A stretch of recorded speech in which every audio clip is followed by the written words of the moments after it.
So today I am taking you on an adventure, a journey of epic proportions, and the end result of it was very surprising and not at all something that I thought was going to occur, hence the surprise.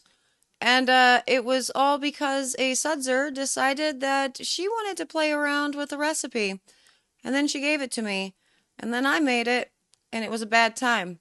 And I will tell you more about it in just a minute. But before I do, hello, I am Mrs. Soap and Clay. Let's make stuff.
How's it going, sudzers? Welcome back to the channel. You are at Soap and Clay, where we make all the soapy things, and you are here for week 33 of year 3. And today, as I said, I am trying a sudzers recipe with myself today and showing you it.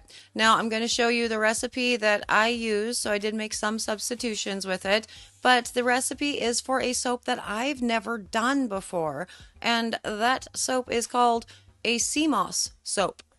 I've never played with CMOS, and I know a number of the sudzers have. I just never have done that thing. And when I was talking to Lunar Bee of Lunar Bee Soapery about her experience, she really loved it. And she loved the hand feel of it all and how smooth and beautiful the lather was. And I was interested because CMOS, what is that? Turns out CMOS is pretty cool and weird and scary, and I don't think I actually ever got a gel with it, but I put it in soap anyway, and I did two different types of the soap and the recipe, and you can see the two different versions, how I included it, like incorporated it into the soap, and ultimately what the end results of both of those were, here in this video. So let's get to the video, and you can see all things CMOS and Mrs. Soap and Clay being bad at things.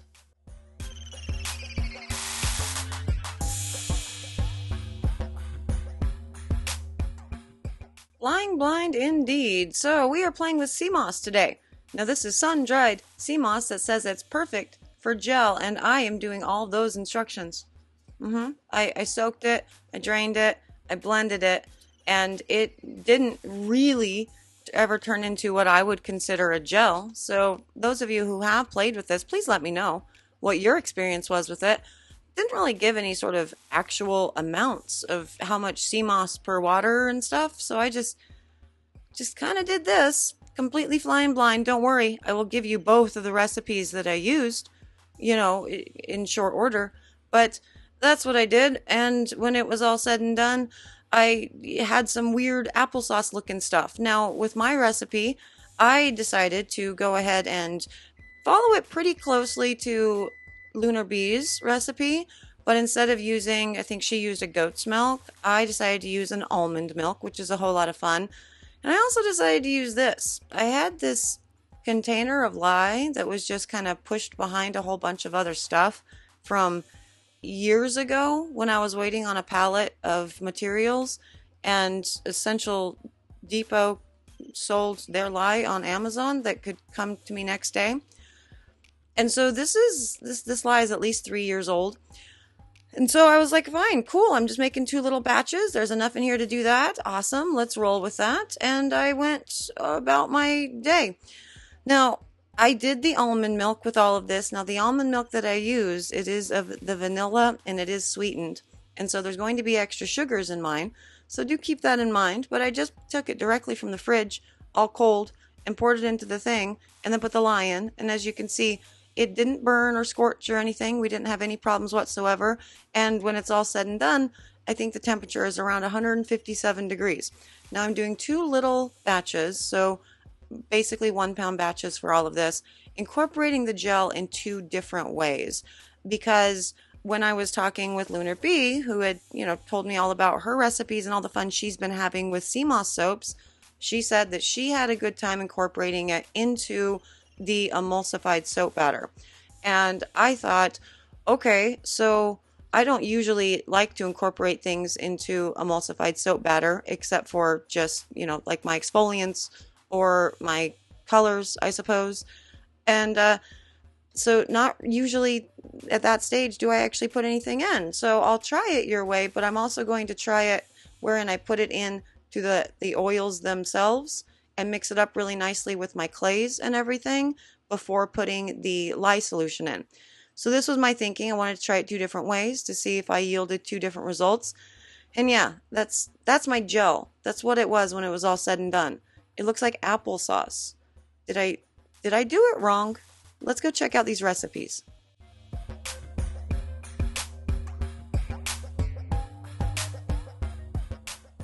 Okay, now on to the pours and the recipes. So first up, we are going to be working with the CMOS inside of these soap oils. So there's all the oils that I used.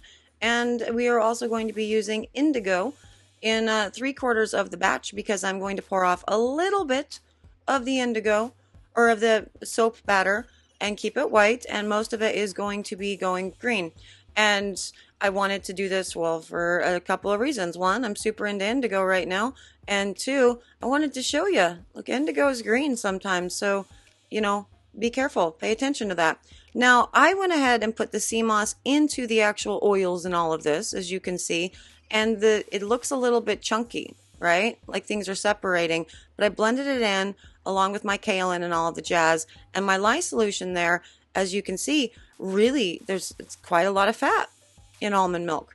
And so this is going to be actually more heavily super fatted than just that 5% that we had seen, in my recipe, because there is quite a bit of fat within the almond milk that I used. But I mixed it all up into the lye solution. Everything looks good. Let's go ahead and blendy blend and see what we're working with for this particular batch of soap. And as you can see, yeah, everything is separating. It doesn't like it.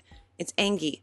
Now, one of the reasons, obviously, it's angy is because the CMOS gel, applesauce, has water in it, and oils and waters don't like, combining. So, as we continue to mix it, it's mixing really nicely. It's blending in. You're not seeing any sort of chunks or anything from the lye solution or from the weird applesauce that we're using. But I do find it a little bit interesting how long this took to get to trace. Like, such a long time. I have sped this up a lot, but normally with this particular recipe for the oils, usually with this blend, I can get it to an emulsion within about 30-45 seconds. Teeny tiny batch, doesn't take a lot with the stick, and I just kept going with this, and it was very, very slow to hit emulsion. And I am reasonably certain that it finally did hit emulsion. But as you can see, I was able to take the stir stick back to it to make sure that the indigo was well blended into the actual soap batters. So I find that to be, well, it's a question, I suppose. I don't exactly know if it is because of the CMOS that was inside the oils or because of the lye at this point, right? Because my lye, again, it's 3 years old. I found it in an old forgotten corner of the shop. So I don't know. Could go either way. I have split out a little bit of white, as I said, and look how thin that is. See? It is so thin. I was actually pretty freaked out with all of this and knew that I was going to be giving this soap a very good, C-pop and gel just to get extra heat to it as quickly as possible, just in case I didn't hit that emulsion. I didn't want to end up with a soap that was going to be separating in a big old mess. But as you can see, that's insanely thin. I mean, that's got kaolin clay in it. The bottom part has all the indigo powders as well. There are thick oils that exist within all of this, and it's an overly thin batter for what it is. Super wild, for sure. But with all of this, we're playing, we're testing. And so I thought, let's do the thing and see how weird it gets. Now, the scent is also one that I just picked up from Sierra Candles and didn't get a chance to play with for my actual fall line. And I had not played with it at all yet. And so I thought, cool, I'll use this guy for, this soap.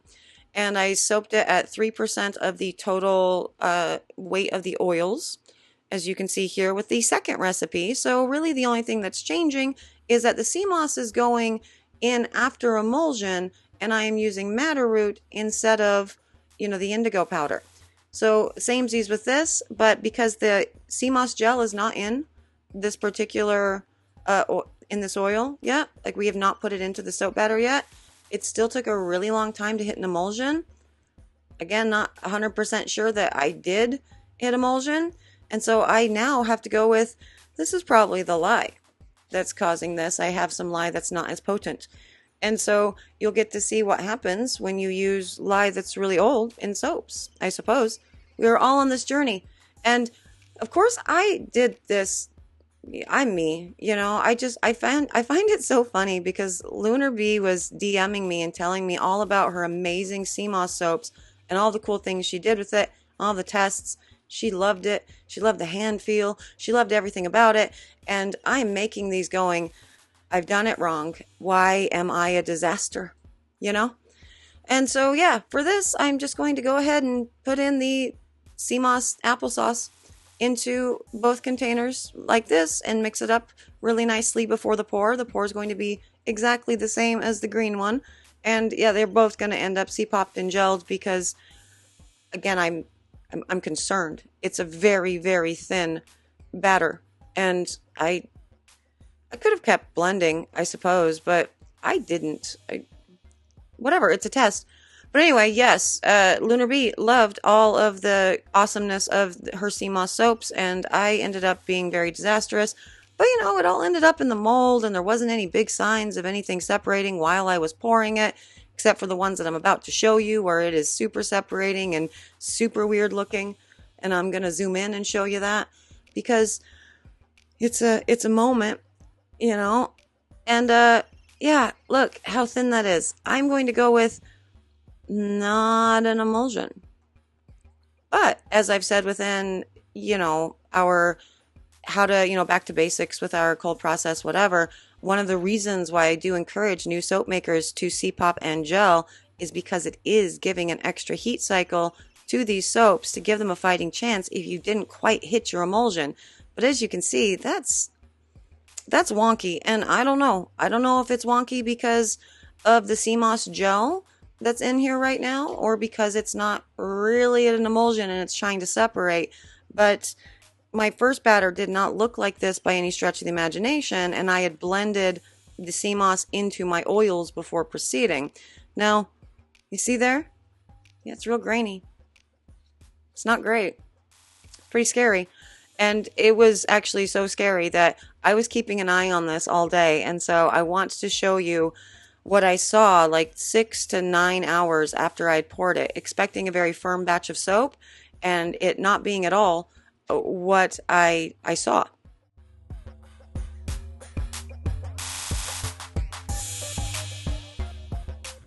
Okay, I just wanted to check in on this. It is 4:45 in the PM. I poured this at 9 a.m. And so they're here doing their thing, right? But look at how weird they are. Do we see this?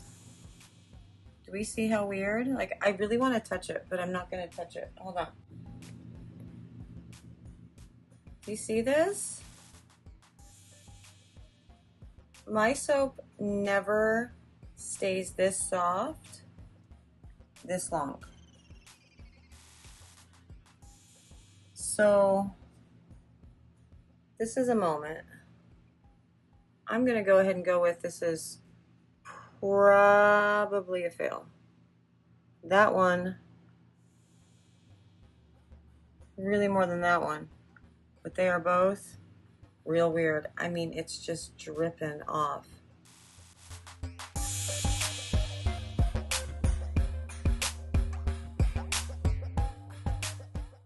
So I went ahead and turned that heat pad that it was on, that those soaps were on, back on for another 4 hours. And you can imagine my surprise when the next day I showed up and these bars were firm, but also leaking, you know?